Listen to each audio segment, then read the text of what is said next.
नमस्कार। अब आते हैं हम पाइनस कोनिफेरल्स ऑर्डर के अंतर्गत इसको रखा गया है। ये जिम्नोस्पर्म का सबसे बड़ा ऑर्डर है और इसके अंदर लगभग 52 वंश हैं और 550 जातियां हैं उनकी। इनको सम्मिलित किया गया है। ये पौधे कार्बोनिफेरस पीरियड में उत्पन्न हुए और इस ऑर्डर के लगभग 30 वंश उत्तरी गोलार्ध और 14 वंश दक्षिणी गोलार्ध में और शेष वंश दोनों गोलार्धों में पाए जाते हैं। ये पौधे सामान्यतः लंबे शाखित और सदाबहार वृक्ष हैं। शाखाएं प्रायः डाइमॉर्फिक होती हैं, द्विरूपी होती हैं और पत्तियां इनमें सूच्याकार, रैखिक या फिर भालाकार होती है। इस गण के सदस्यों में जो वुड पाई जाती है वो पिक्नोजाइलिक प्रकार की वुड होती है और उसके अंदर रेजिन कैनाल पाई जाती हैं। लघु और गुरु बीजाणु पर्ण शंकुओं का निर्माण करते हैं और इनका जो मेल गैमिट है नर युग्मक वो नॉन मोटाइल होता है और इनके अंदर जो निषेचन है वो साइफेनोगेमस नाल युग्मनी प्रकार का होता है। इसके अंदर जो जीनस हमको पढ़नी है इस ऑर्डर के अंदर वो है पाइनस। और इस ऑर्डर के लिए स्पॉर्नी ने जो वर्गीकरण किया था, बाकी बहुत सारे साइंटिस्ट ने अलग अलग वर्गीकरण किया था, स्पॉर्नी ने जो वर्गीकरण किया तो कोनिफेरल्स के अंदर 9 फैमिलीज़ को रखा है। उसमें से पाइनेसी एक फैमिली है जिसके अंदर पाइनस रखा गया है।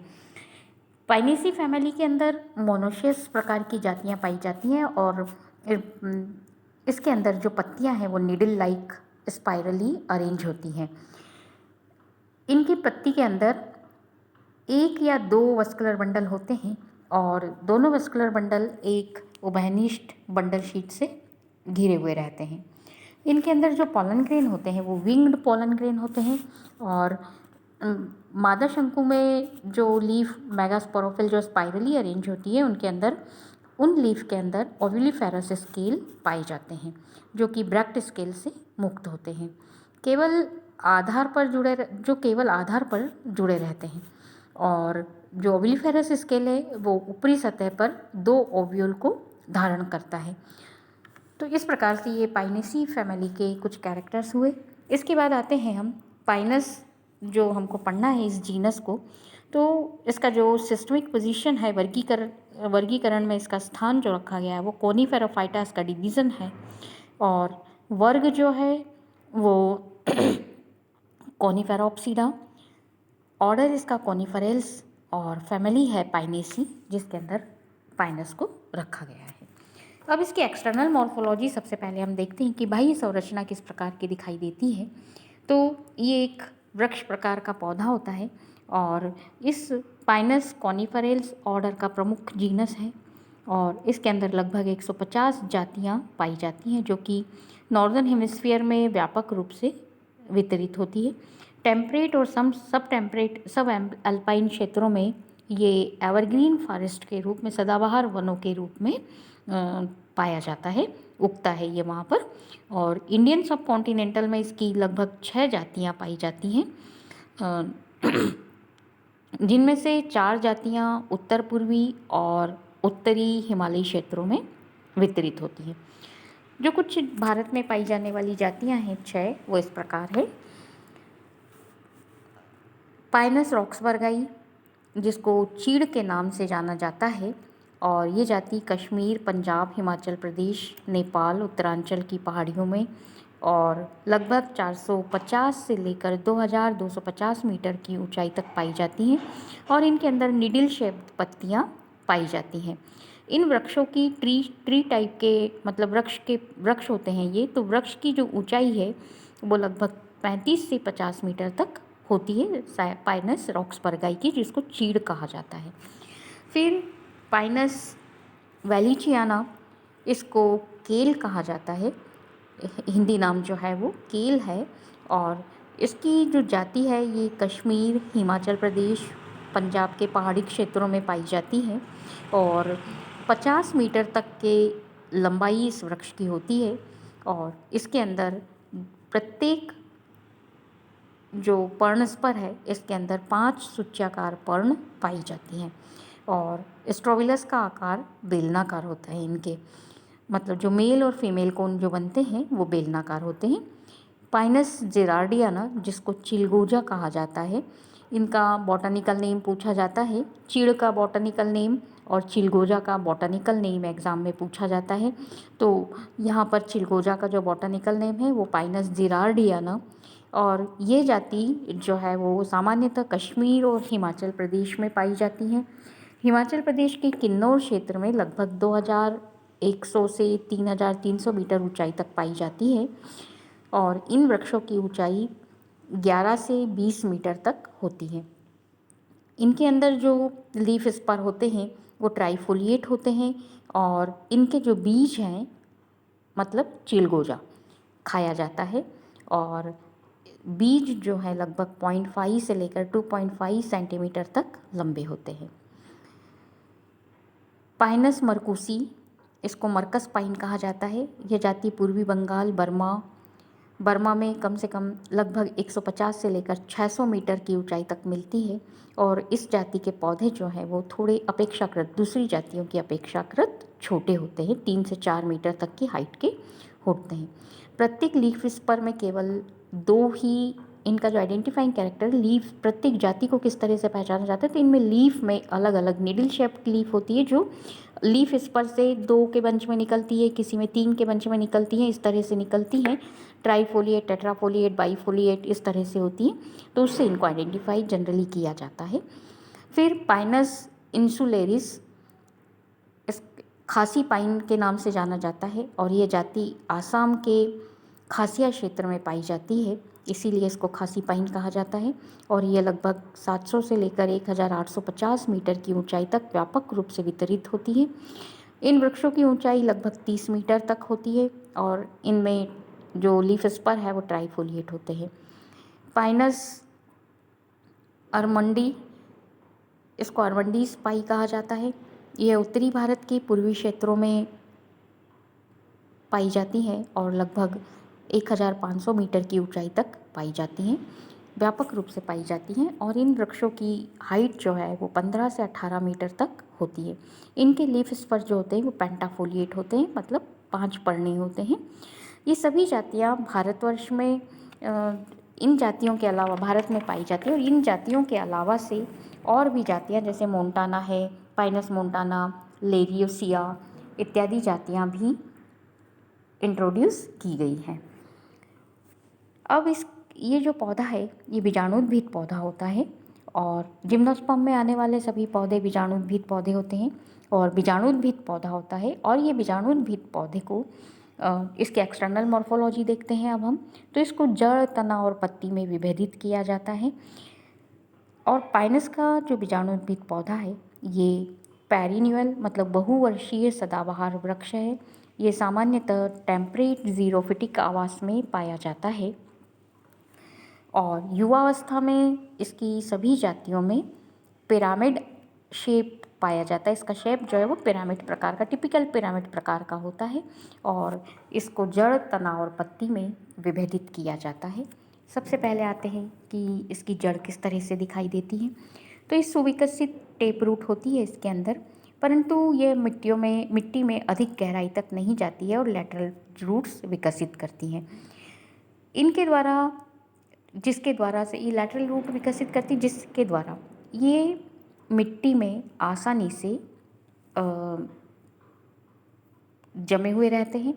और पाइनस की जड़ का एक मुख्य लक्षण यह है कि इसके रूट हेयर बहुत कम विकसित होते हैं, और जड़ की बाह्य सतह पर जो एक मेन इसका एक कैरेक्टर है, मुख्य लक्षण है कि इसकी जड़ की जो बाह्य सतह है उसके ऊपर फंगल हाइफी से ये ढकी रहती है। बाह्य सतह जो काफ़ी सारी लैटरल रूट्स निकलती हैं उनमें रूट हेयर्स नहीं पाए जाते हैं, बहुत कम विकसित होते हैं, मतलब नहीं पाए जाते से मतलब बहुत कम विकसित होते हैं, और वहाँ पर ये का फंगल हाइफी से ये इसकी बाह्य सतह जो है फंगल हाइफी से ढकी रहती है, जिसको माइकोराइज़ा कहा जाता है। ये माइकोराइज़ा जो पाए जाते हैं इसके अंदर माइकोराइज़ा के रूप में यहाँ पर बेसिडियोमाइसिटीज वर्ग के कुछ सदस्य जैसे एमनेशिया, बोल्यूटिस, क्लेवेरिया आदि पाए जाते हैं। और इनकी जड़ों में ये माइकोराइज़ा के रूप में जो फंजाई पाई जाती है वो सिम्बायोटिक एसोसिएशन के रूप में पाई जाती है, सहजीवी संबंध के रूप में पाई जाती है। और ऐसा ऐसा जाना जाता है कि ये जो माइकोराइज़ा है इसकी अनुपस्थिति में जो पाइनस की सीडलिंग्स हैं उनकी मृत्यु दर बढ़ जाती है। ये माइकोराइज़ा जो है ये भूमि में गहराई तक जाकर इसको फॉस्फोरस जो कि भूमि की काफ़ी निचली सतह पर पाया जाता है वो प्रदान करता है। ये इस तरह से पाइनस स्टेम एवरग्रीन प्लांट है। ये इसके कोन है, मेल कोन और फीमेल कोन इस तरह से इसके अंदर पाए जाते हैं और ये लैटरल बड्स निकलती हैं और यहाँ से ये लॉन्ग शूट है और ये लीफ, डॉर्फ शूट और लॉन्ग शूट दो तरह के शूट पाए जाते हैं और इसके अंदर ये लीफ इस तरह से निडल शेप्ड की लीफ होती हैं। ये काफ़ी सारी जो दिख रही है सारी निडल शेप्ड लीफ होती हैं, ट्राईफोलिएट बाईफोलिएट इस तरह से। ये एक जो है ये नीचे से जहाँ से स्टेम से निकलती हैं डॉर्फ शूट ये, और यहाँ इसको हम कहते हैं लीफ स्पर। इसके बाद स्टेम की संरचना, तो स्टेम लंबा और ऊर्ध्व और बेलनाकार वुडी होता है, शाखित होता है। शाखाएं मोनोपोडियल होती हैं तथा स्तंभ पे स्कैलीलियूस के कक्ष से स्पाइरल क्रम में विकसित होती हैं और इस प्रकार की ब्रांचिंग इन पौधों को एक विशिष्ट कॉनिकल शेप प्रदान करती है। जैसा हम कह रहे हैं कि एक टिपिकल पिरामिडल शेप होता है इस पौधे का, तो इस कारण से ये एक टिपिकल कॉनिकल शेप प्रदान करती है। परंतु पाइनस टोरियाना की कुछ जातियों में शाखाओं में अधिक डिफ्यूज प्रकार की शाखाएं होने के कारण एक टिपिकल कॉनिकल शेप नहीं प्राप्त होता है उसमें। और सेबिनियाना में स्तंभ द्विभाजी शाखित होता है। पाइनस के स्टेम में दो प्रकार की शाखाएं पाई जाती हैं, एक लॉन्ग शूट अनलिमिटेड ग्रोथ जिसको कहते हैं ब्रांच ऑफ अनलिमिटेड ग्रोथ, और दूसरा होता है जो डॉर्फ शूट जो लिमिटेड ग्रोथ की शाखा होती है।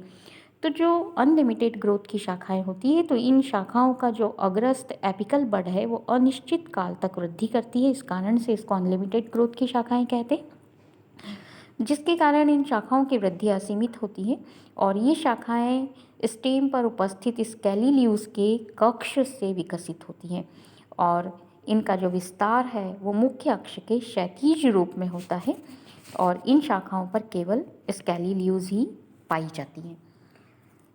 डॉर्फ शाखाएं जो होती हैं ये यहाँ पर आप देख सकते हैं, ये डायग्राम में जो अनलिमिटेड ग्रोथ की ब्रांच और ये लिमिटेड, ऊपर जो छोटी है ये लिमिटेड ग्रोथ की ब्रांच। तो डॉर्फ शूट जो है एक को लॉन्ग शूट कहते हैं जिसकी अनलिमिटेड ग्रोथ है और दूसरी डॉर्फ शूट कहते हैं जिसकी ग्रोथ लिमिटेड होती है। तो इसके शीर्ष पर दीर्घ प्ररोह के समान मतलब लॉन्ग शूट के समान अग्रस्त कलिका नहीं, एपिकल बड नहीं पाई जाती हैं और इनके अंदर केवल सीमित वृद्धि ही होती है। इसके कारण से इसको हम ब्रांचीब्लास्ट भी कहते हैं, लघु शाखा। और ये शाखाएं दीर्घ प्ररोह पर उपस्थित स्कैलीलियूस के कक्ष से विकसित होती हैं और सीमित वृद्धि की शाखाओं पर स्कैलीलियूस तथा फोलियोज लीव्स दोनों ही पाए जाते हैं। इसके बाद लीफ जो पाई जाती हैं, पाइनस में दो प्रकार की लीफ पाई जाती हैं, डाइमॉर्फिक लीफ होती हैं। एक होती है स्कैलीलियूस और दूसरी होती है फोलियोज लीव्स। स्कैलीलियूस जो होती हैं ये पत्तियाँ गहरे भूरे रंग की पतली चपटी और छोटी सूक्ष्म संरचनाएं होती हैं। सीमित और असीमित दोनों प्रकार की शाखाओं पर मतलब लिमिटेड ग्रोथ का शूट और अनलिमिटेड ग्रोथ का शूट दोनों ही शाखाओं पर ये उपस्थित होती हैं। इनमें प्रकाश संश्लेषण नहीं होता है, इनका मुख्य कार्य यंग बड की रक्षा करना होता है। शाखा के परिपक्व होने पर ये स्कैलीलियूस झड़ जाती हैं, गिर जाती हैं। फोलियोज लीव्स जो हैं ये पत्तियां लंबी और निडल शेप की होती हैं, हरी होती हैं। इनके अंदर केवल सीमित वृद्धि की शाखाओं पर ही ये पाई जाती हैं। सामान्य पर्णयुक्त सीमित वृद्धि की शाखाएं लीफ स्पर कहलाती हैं। विभिन्न जातियों में जो प्रत्येक लीफ स्पर सामान्य पर्ण की संख्या अलग अलग होती है। जो लीफ स्पर है उसमें सामान्य पर्ण की संख्या अलग अलग होती हैं। और जैसे मोनोफिला, जैसा अभी मैंने बताया कि आपको लीफ पढ़ने में मोनोफोलिएट, बाईफोलिएट, ट्राईफोलिएट से लेकर पेंटाफोलिएट तक हमको लीफ मिलती हैं।